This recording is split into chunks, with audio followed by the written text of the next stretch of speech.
Hey, what's going on, gang? This is Nate on the Stone. Welcome to the 28th episode of the Rolling Stone. You guys know the drill. This is where I give my initial thoughts and opinions and analysis on stories that are currently in the news cycle. And the first one that we've got to go through this week has to do with cancel culture. Again, because guess what? Another poor sap has fallen victim to cancel culture.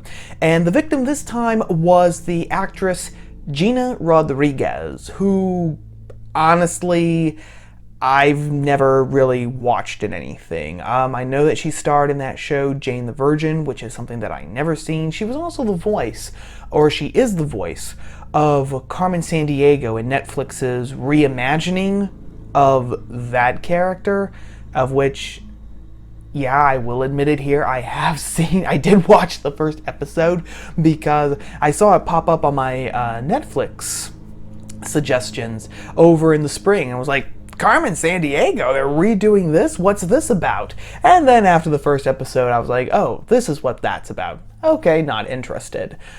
But anyway, Gina Rodriguez, 35 years old, she recorded herself singing along to a hip-hop song, Ready or Not, from the group The Fugees, a group I've never heard of. Yes, I had a very sheltered childhood. From 1996. And then she posted that video of her singing along to this hip-hop song on her Instagram story. Well, the trouble came because she unfortunately chose the lines that had the N-word in it. Okay, where the song goes, can do what you do, easy, believe me, fronty niggas give me heebie-jeebies. So while you're imitating Al Capone, I'll be Nina Simone. Okay, she sang that all just like I did, except she did it much better because she was probably actually trying to sing it in their style while I was just reading the words. But anyway, she didn't skip over the N-word. She didn't substitute another word for it. She just went right out, repeated the lines verbatim, okay? N-word and all. And the people went ape. They went absolutely insane that Gina Rodriguez had actually done this, had actually said the N-word. So some people on Twitter said that it was laughable, that she thought that it was okay to post this to Instagram. Other people said that they would not be watching season 2 of Carmen Sandiego so as to punish her. And then some people even took it a step further and said, hey, isn't Gina Rodriguez, isn't she involved in some show for Disney Plus, Disney's new streaming service? Well, this has to be nipped in the bud. We need to work to get this show canceled before it can even premiere on Disney Plus. These were the reactions of actual real-time people. And of course, Gina Rodriguez had to come out and offer up a sacrificial lamb and give some sort of an apology about, oh my gosh, I am so sorry for, anyone who was offended by me doing this. I just really like this song. I grew up with it in 1996 and I was just singing along because, I like to sing and I like to sing good songs and I like to sing the Fugees songs. So please, everyone, just forgive me for this terrible, terrible sin that I have committed. We'll see if the left, actually forgives her. Although, you know what, Gina Rodriguez, here's a surefire way of being forgiven. All you have to do is completely, sign up to the leftist ideology. Show that you're a good soldier, show that you are a good progressive, and then run for public office. And then if you can get Barack Obama to, give you the thumbs up, if you can get Barack Obama to back you for your office run, for your campaign, then you're in the clear. Just like Obama recently came out and said that he, is fully supporting Justin Trudeau's re-election as Prime Minister of Canada, even though Justin Trudeau was caught multiple times throughout his life wearing blackface. Barack Obama is still fully supporting Justin Trudeau's re-election as Canadian Prime Minister, which means that Justin Trudeau's sin of blackface has now been washed away. You know what? In the waters of, well, I don't know, maybe Barack Obama's bathwater. I don't know. All I know is that Justin Trudeau, as far as the left is concerned, he has been forgiven for his sin. So Gina Rodriguez, all you have to do is do that, and you'll be fine. Your sin will be forgiven as well. Now, the main point, though, that I wanted to give with this story is that we are in the situation here in the United States where there is a clear double standard, because some people can say the N-word if they are the right people. Now, last year, in May of 2018, Michael Harriot, who is a writer over at The Root, the website The Root, he wrote a defense of black people saying the N-word, okay? Now, he said that because the N-word was a derogatory word that was, said to black people, both while they were in slavery and then afterwards in Reconstruction, etc., because it was a derogatory word used against black people now own the N-word, okay? Black Americans own the N-word, okay? So, because black people own the N-word, they can use it whenever and however they want, okay? And what was interesting about this defense is that Harriet didn't try to, wash over, put under the rug the very plain fact that this is a double standard. He said, damn, you're right, it is a double standard, and that is perfectly okay, because he said words are supposed to have a double standard. Words are supposed to have a double standard. He gave the example of, a woman playfully calling one of her female friends, a girlfriend, the B word. And he said, well, that doesn't mean that I can just go up and call that woman the B word. I mean, context is what is needed here. So, and also, reinforcing the idea, words, of course, always have double meanings. They always have double standards. That's what they're supposed to do, the natural use of words. A few things about that. First and foremost, words do not have a double standard, okay? Words are supposed to reflect reality so that we can communicate reality with each other, whether verbally or through the spoken or through the written word.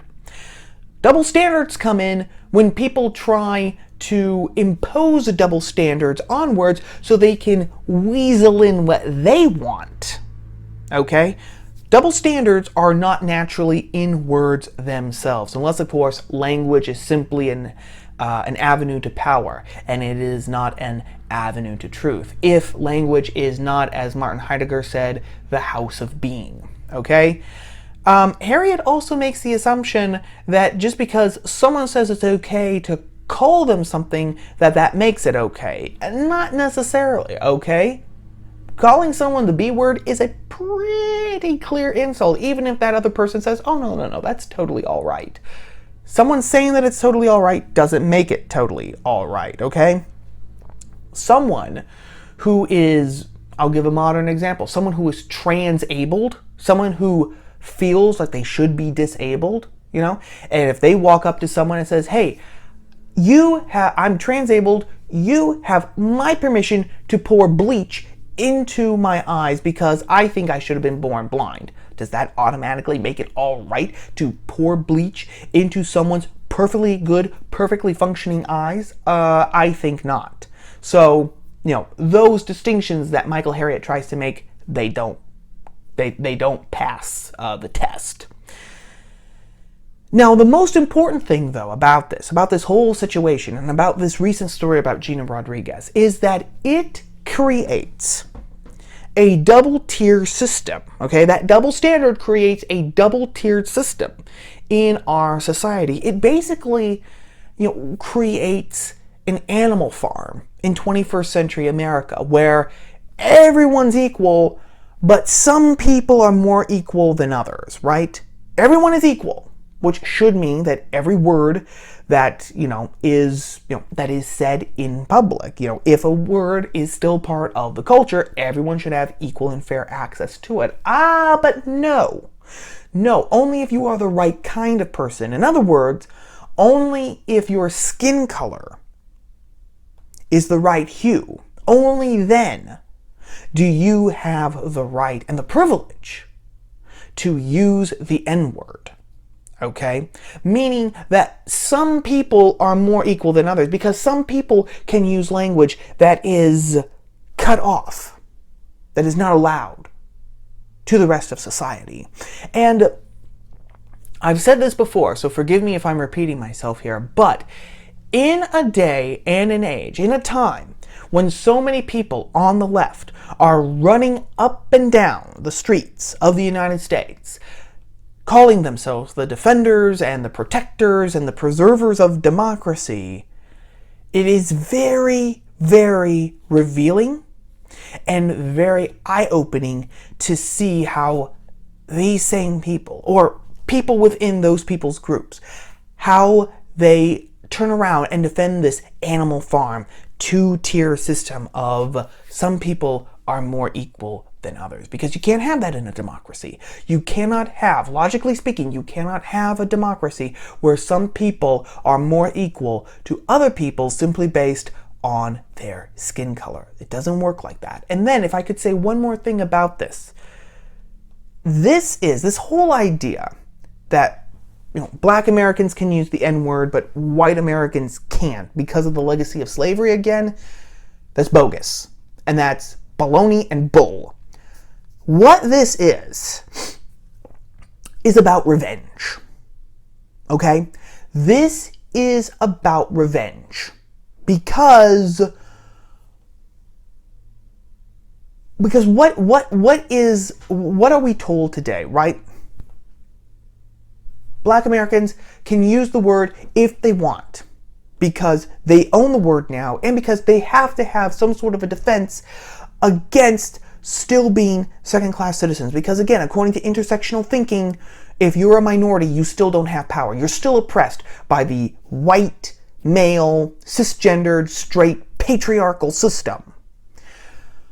But when you claim with a straight face that you have the right to use a word, or you have a right to use language that is off limits to everyone else simply based on an accident of your birth, in this case your skin color, and then when you turn around and say that someone who doesn't belong to your group, who uses that language, not only should be made to apologize, but their lives and reputation and livelihood should be ruined, this is nothing more than revenge and an avenue to power. It's not about protecting Black Americans. It's not about using, a word, appropriating a word that was used to keep you down. No.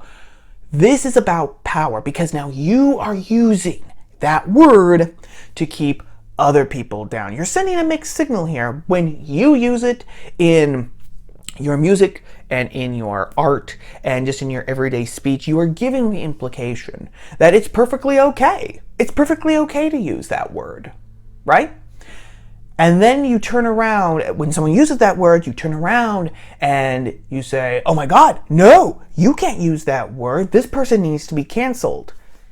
It's about power mongering. Let me just say it straight up here. It is about power mongering, which is, of course, what double standards are always about. The animal farm analogy that I just gave, where everyone's equal, some people more equal than others, it's always about power. And that is where the power is residing in this particular two-tier system. But that is story number one. Story number two. This past week was the Value Voters Summit, held this year at the University of Notre Dame. Okay, or Notre Dame, excuse me. And one of the speakers at the Values Voters Summit, okay, was Attorney General William Barr. And Bill Barr, Attorney General Bill Barr, gave a very good speech. Very, very good speech that was completely uncontroversial, because in his speech, okay, he basically made two general observations. The first one was historical. He said, according to the founding fathers, okay, you have to have religion. You have to have a religious spirit. You have to have, a culture of religion, a culture inspired by and influenced by religion in order for self-government to survive. Because he quoted, for example, de Tocqueville and Edmund Burke. I think he might have quoted John Adams too. He did quote John Adams too. All of these people who said that a Republican society can only exist if the people, the individual people like you and me, can govern ourselves. In other words, if we can control our passions, if we can control our vices, right? And our inequities, to use an old-fashioned word. That's the only way that self-government is going to work. Well, how do we do that? Well, we can only really keep those things in check. We can only keep our shadow self, to use a psychological term, in check through morality. But we can only really have genuine good morality through religion. That's the only thing. And again, Edmund Burke said it. Alexis de Tocqueville said it. John Adams said it. James Madison said it. John Jay, Charles Carroll of Carrollton, Benjamin Franklin, Benjamin Rush. The list goes on and on and on and on and on of revolutionaries, founding fathers who made the exact same point. In fact, Bill Barr in this speech was basically just repeating what those great minds had said. George Washington, too. I almost forgot. George Washington. He said that. He said the same thing, okay? And he also said, okay, Bill Barr then made another point. He said that religion is a natural right of man. He said that it is a right for man, but it is a duty to the Creator that takes precedent, okay, over society, okay? And there he was directly quoting James Madison in James Madison's Remonstrance for Religious Liberty, which was published in 1785, I believe. James Madison described the freedom of religion as a natural right for man, but a duty to our Creator, a duty that takes precedent over the other claims of civil society, because that is what connects us to the divine. So James Madison, father of the Constitution, said that. Bill Barr simply repeated it. And then Bill Barr made his third point. He said that the forces of secularism are marshaling to destroy religion. He said, religion isn't just naturally deteriorating in the United States. It is being attacked. It's being attacked. For example, he mentioned laws like those allowing for abortion, just clean slate, like Roe v. Wade. Or he mentioned education now. For example, in California, schools in California, it is now mandatory to teach school children LGBT education, okay? And it's something that parents have absolutely no ability, no right to pull their children out of, because they want to teach their children about this. They know that what's going to be taught violates what their religion says. No. In California, it is now mandatory to teach LGBTQIA2+ education, and it is illegal for parents to try to pull their children out of it. In fact, in some schools, Bill Barr said, the schools don't even tell parents that LGBT education is going to be on the agenda. So parents are being kept in the dark about what these schools are teaching. And he used all of this, as an example of how the forces of what, as he called it, secularism, are marshaling themselves to attack religion. And both of these things, both of these two main premises are true. I mean, for the first one, that you have to have morality to have self-government, and you can't have morality without religion, all you have to do is read the Founding Fathers for that. And as for the second one, that the forces of secularism are aligning and arraying themselves against religion, all you have to do, is go online, open up your news app on your smartphone to find numerous examples of that truth. But, surprise, surprise, surprise, Paul Krugman at the New York Times disagreed with all this, okay? He wrote an opinion piece on October 14th in the New York Times called "God is Now Trump's Co-Conspirator." Okay? And Krugman made a couple of points. The first point that he made is that it's a disgrace that Barr, the Attorney General of the United States, gave this speech at the University of Notre Dame because he was attacking non-religious people. Okay? In spite of the Constitution clearly saying that you don't have to practice any religion whatsoever, Bill Barr was attacking non-religious people. And then Krugman makes this point. He says that even though violent crime is declining in the US and it's declining in Europe, which is even less religious, okay? Paul Krugman says this, quote, "Nevertheless, William Barr, again, the nation's chief law enforcement officer, responsible for defending the Constitution, is sounding remarkably like America's most unhinged religious zealots, the kind of people who insist that we keep experiencing mass murder because schools teach the theory of evolution. Guns don't kill people, Darwin kills people," unquote. And then the cherry on top of all this was that, of course, Bill Barr's speech talking about the forces of secularism arraying themselves against religion, well, that's the language of pogroms and witch hunts, because, of course, then the secularists, the humanists, the atheists, the agnostics, they're the enemy, and they must be completely expunged from society in order to establish our Christian theocracy that Paul Krugman seems to believe is right around the corner with someone like Bill Barr as the Attorney General of the United States. Now, here's the thing, though. Bill Barr didn't say anything about attacking secularists. He didn't talk about, violent crime rates in the United States or in Europe. Didn't mention it at all in his speech, okay? So these points, okay, that Krugman brings up, they're false. They're straw men. For example, Bill Barr never even implied that mass shootings are happening because schools teach Darwinism. Didn't come anywhere close to that ball field. But here's the thing. Here's the dirty little secret. Paul Krugman, okay, and ideologues like him, they have to say this. They have to erect straw men and then attack the straw men after convincing people, after convincing readers that the straw man is the actual argument that was made. They have to do this, okay? Because if he actually took Barr's speech, the speech that Barr gave, if he actually took it on the level as Barr said it, he took it objectively and honestly, he would not be able to disagree with the evidence. He wouldn't be able to disagree with the history where Barr was talking about the founders, and he wouldn't be able to disagree with the fact that secularism is in fact attacking religion. We had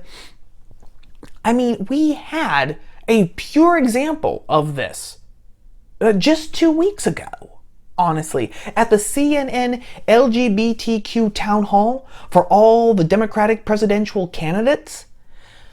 Beto O'Rourke, right, the former congressman from Texas, El Beto himself, who has really taken Eric Swalwell's campaign idea. The cornerstone of Eric Swalwell's campaign, El Beto has used now for his campaign. The government under his administration is going to confiscate AR-15s, right? They're going to have a buyback program like they did in Australia, and if you don't willingly allow the government to buy back your AR-15, then law enforcement is basically going to break into your house and take it from you and probably prosecute you.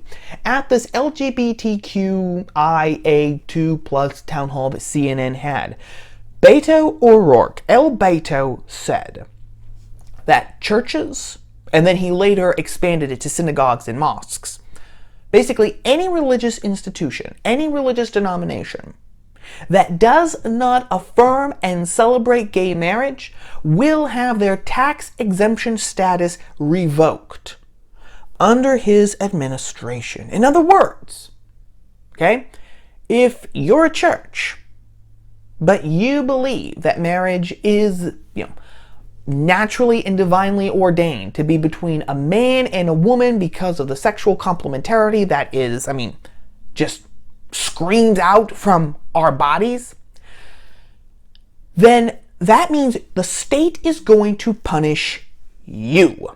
The state is going to come for you. If you do not agree with the state on what is and what is not a marriage, the state is going to punish you. Okay? That is one of the most chilling, and that is one of the clearest examples of the forces of secularism attacking religion. Okay? Because it's not, the state keeping its nose out of the business of religion and religion keeping its nose out of the business of the state, which is supposed to be the entire point of the high impenetrable wall between church and state, which, by the way, doesn't exist. That was actually an invention of Justice Hugo Black in the 1950s, but that's a story for another time. But what Beto O'Rourke is basically saying is that under his administration, the federal government, the state, is going to become the national church. Because if you don't agree with the federal government, if you don't agree with the state, again, on the nature of marriage, probably on the nature of sex and gender identity, then your tax exemption status will be revoked. In other words, you will be punished for holding beliefs that the state deems to be heretical, that the state determines to be wrong, to be hateful and hurtful and bigoted. In other words, the state is going to control what is and what is not religion, and it is going to do so with the old carrot and stick paradigm. Now, to pull this all back towards Krugman, Paul Krugman in his piece in the New York Times, when Paul Krugman creates his straw men, out of Bill Barr's speech at Notre Dame, and then attacks the straw men, Paul Krugman is basically giving his assent to what Beto O'Rourke said at that CNN town hall, and to everyone else, to every other ideologue who agrees and thinks like Beto O'Rourke. Because here's the dirty little secret. He and ideologues like him, they don't want freedom of religion. They don't think that there should be freedom of religion. The only religion that should be in the public square is the religion that coincides with their ideology and with their beliefs. Okay? That is the only religion that should exist. Okay?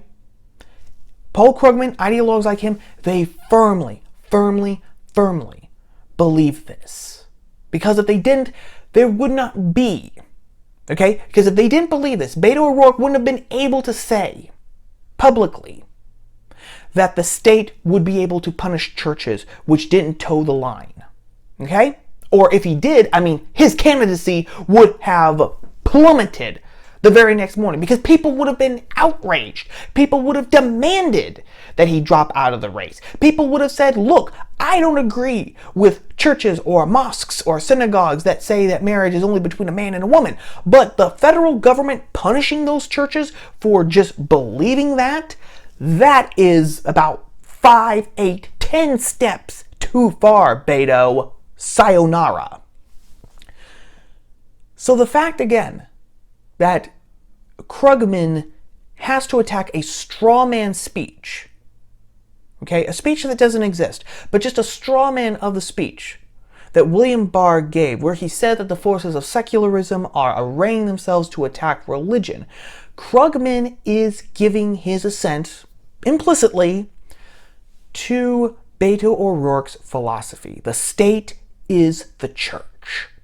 And if you don't toe the line, okay, you will be punished. And this, I don't have to tell you guys, will completely destroy the First Amendment. Because again, if there is a wall between church and state, let's even just say that there is a high wall, which was again a creation of Justice Hugo Black in the 1950s of the Supreme Court, right? Supreme Court Justice Hugo Black in the 1950s. That is destroyed. Because if religion can't tell the government what to do, but the state can tell religion what it can and what it can't believe, and that it will be punished for stubbornly staying true to the wrong things. The wall of separation between church and state is done as is the First Amendment, because the federal government will have declared itself to be the church, the official national church of the United States. But that is story number 2. Story number 3, our final story for this episode of The Stone. It was brought to my attention from one of the gang here, Jean. She brought this to my attention, so thank you, Jean, for bringing this to my attention. This story takes us to the United Kingdom. Okay, this was a story that ran on LifeSite News, and it takes us to the United Kingdom because a woman who is mentally incompetent. Okay, doctors have determined that she has the mental capacity of a toddler. Okay, but she's a full-grown woman. She became pregnant. Okay, and she's 12 weeks pregnant. But a UK judge has ordered, mind you, that this woman's baby be aborted. The reasoning going that because this woman has the mental capacity of a 12-year-old, has the mental capacity of a toddler, she is not going to be able to properly take care of this baby, which is probably perfectly true. But think about that. A UK judge, okay, has ordered that an abortion be performed on this woman, okay? This woman probably doesn't even have the mental capacity to understand what an abortion is. She cannot give her consent. Remember, this is the whole basis of abortion, right? It is the woman's right to choose. It's the woman's right to choose, right? Because, of course, it's her body, her choice. Now, that's all a pack of lies, but let's just accept that for a second. If the woman, can't competently choose to have an abortion, how can a UK judge basically command from on high that this woman be given an abortion? How does that exactly work? Even according to the logic, the logic of abortion and the ideology of the left, it doesn't work. Not to say that this isn't going to be, not to say that this decision is going to be,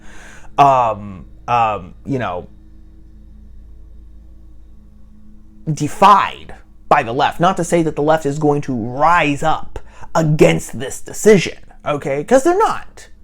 They're not going to rise up against this decision. Abortion now has become a sacrament.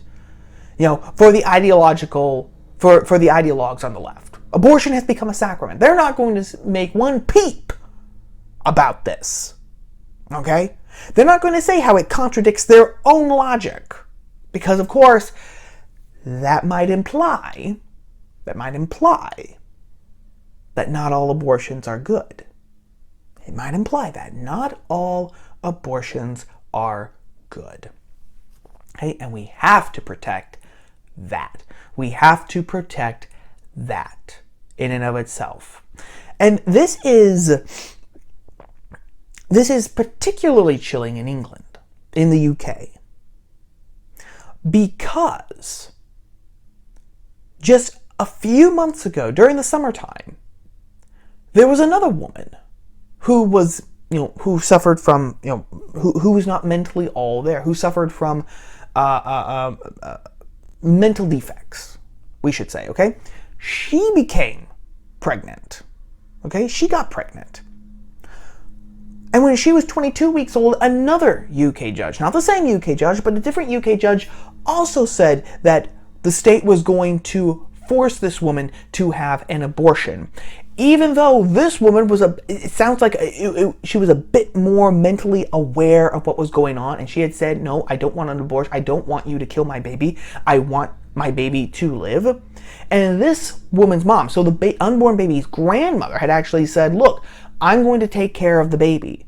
And the state basically said, no, you don't have the resources to take care of both your daughter and your granddaughter, so we're going to abort this baby. Now, providentially, fortunately, mercifully, there was a public outrage over this. And the Court of Appeals in the UK overturned that decision. So that baby was saved.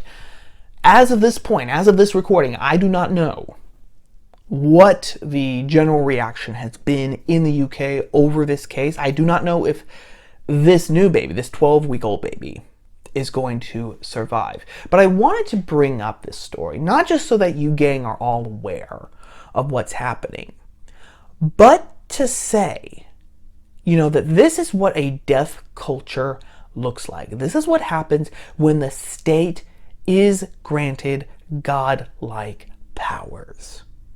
Okay? The state in the UK literally is saying that it has the power of life and death. It will decide if you are worthy of life or not, because now it's not even just, it's ballooned once again. So now it's not just the woman who gets to decide whether her own child lives or dies. It is now the state who will decide. And surprise, surprise, in two cases out of two cases, when women who were mentally handicapped got pregnant, the state just didn't come in and say, okay, you know what, when this baby is born, she's going to have to be given up for adoption because the mother obviously can't take care of them. No. It was death. Death sentence laid on these two babies, simply because their moms were not all there in the head. That is frightening. That is terrifying. And that is what we are sliding into. The ideology that the elites, the elect, the vanguard, call them whatever you want, who run the government are better and wiser and more competent to run everything like a finely oiled machine, means that they have this power, that the state has this sort of power. But anyway, I have talked for too long as per usual, so I am cutting it off here. So as always, happy Friday, have a great weekend, gang, and I will see you on Tuesday. Ciao.